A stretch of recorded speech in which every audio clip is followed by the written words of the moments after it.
Tuesdays in the Attic. I'm joining Jacqie this year to play along with her series Tuesdays in the Attic.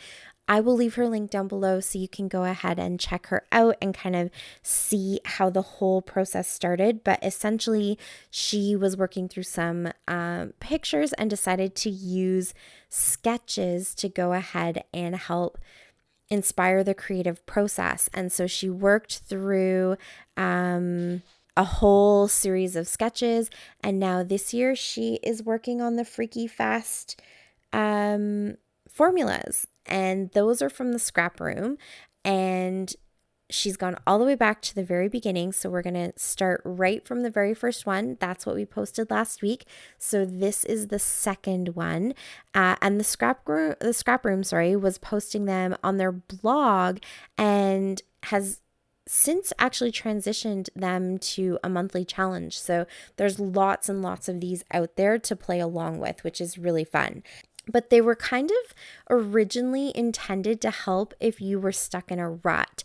And so the idea is that in the same way that maybe a sketch or a recipe challenge or any of those types of things might help to kind of inspire some creativity, these are measurements for you to cut your papers to kind of maybe help spark some of that creativity to get a layout put together. So the measurements for this week are your cardstock background.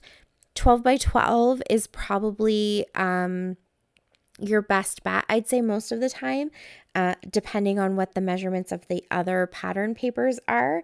But so let's go with that 12 by 12 background, and then 5.5 inches by 9.5 inches, 2.5 by 10, 1.5 by 11, and then a circle that is 2.5 inches in diameter, and another circle that is 5 inches in diameter. And so essentially you can pick through your pattern papers, find the ones you want to work with, and then go ahead and cut them to all of those dimensions. So that's what I just did here. I just went through my Christmas stash. A lot of these papers, the red and white one, and then the two, like the green one, and then that other red striped one, those all come from Christy from the Happy Mail she sent me a few years ago. I don't know who made them. Although I'm just realizing now that the branding strip is on that one piece of paper. So I could definitely have gone and checked who the manufacturer is. I am so sorry I didn't do that. I think it could be maybe Crepe Paper or a company like that. But I just really loved the intense kind of traditional green and red colors. So that's why I picked those. And then the two circles that you just saw me cut come from Photoplay paper from their Mad for Plaid collection.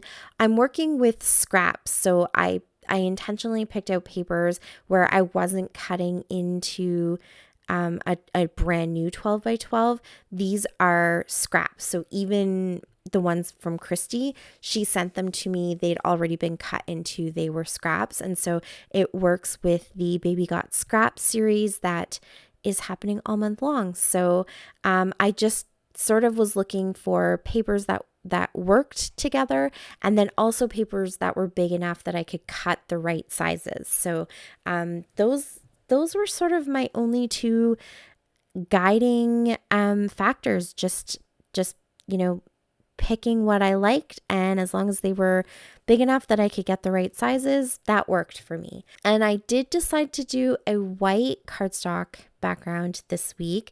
Last week I did a pattern paper. So did Jacqie. I thought I was cheating, but Jacqie did pattern paper too. So she has reassured me that it is not cheating.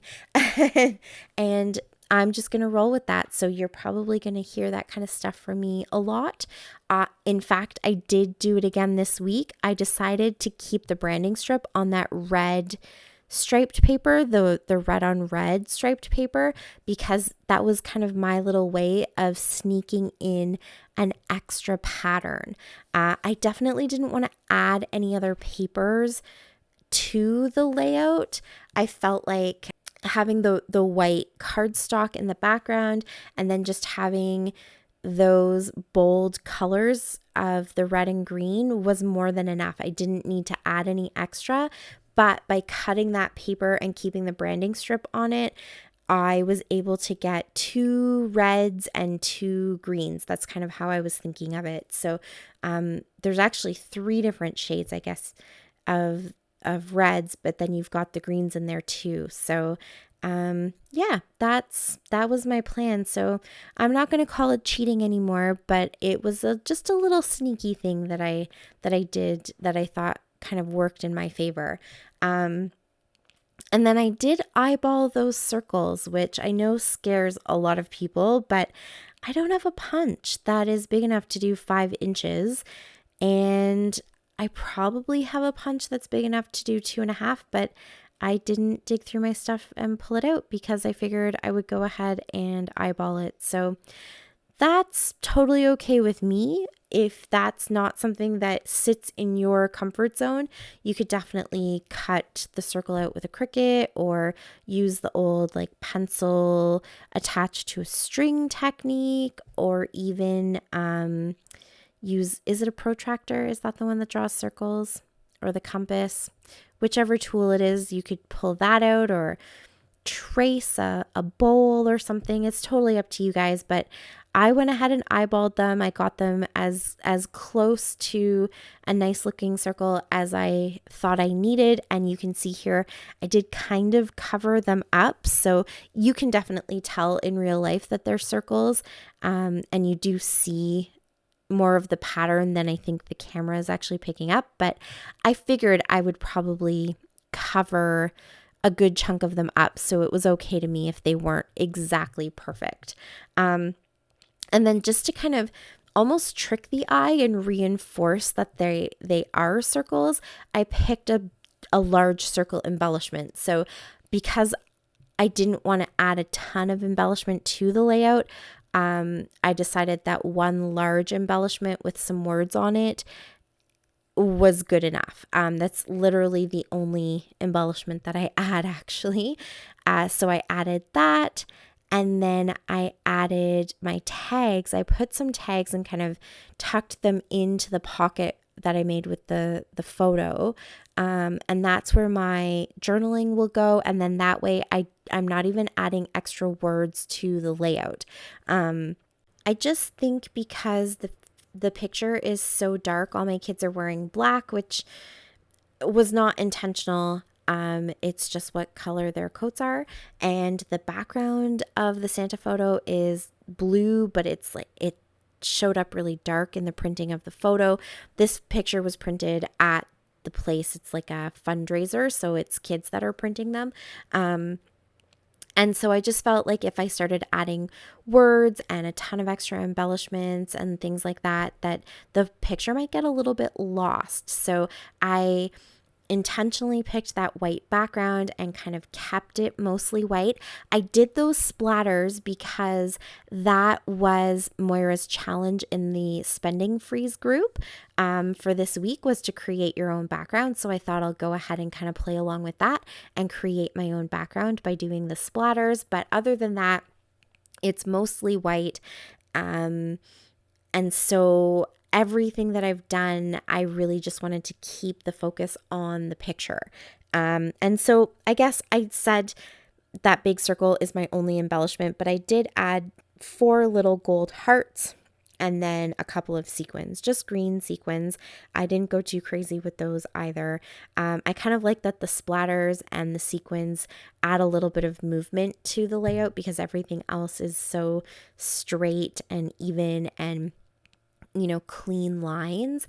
And then of course on a white background, when there's lots of white space, I always usually do a sketchy border to kind of keep everything enclosed. And it was at that point when I finished my border that I realized this picture is from 2022 and I am scrapbooking all of those photos in 8.5 by 11 pages, not 12 by 12. So I had to pull things up. I actually had to flip the design, because obviously on an 8.5 by 11, I couldn't have those papers going horizontal because they were 9.5, 10, and 11 inches long.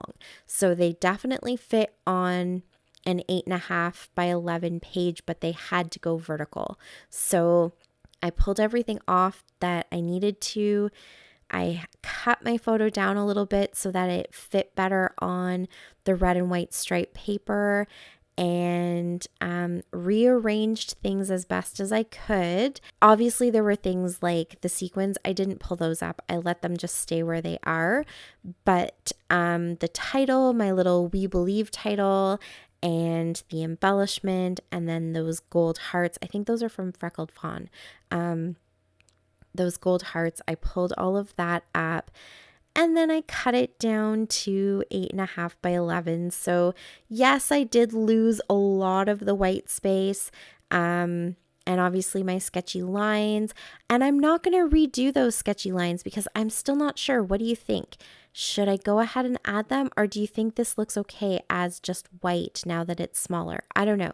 I really, really love it. I actually think it turned out fantastic in this size, so I'm quite happy with it. And I'm going to leave it for now, but let me know what you think. But that is it. That's my layout for this week. So thank you so much for watching. I really appreciate it. And I will be back again next week. So until then, happy scrapping. Bye. Bye. Thanks to me. To my channel.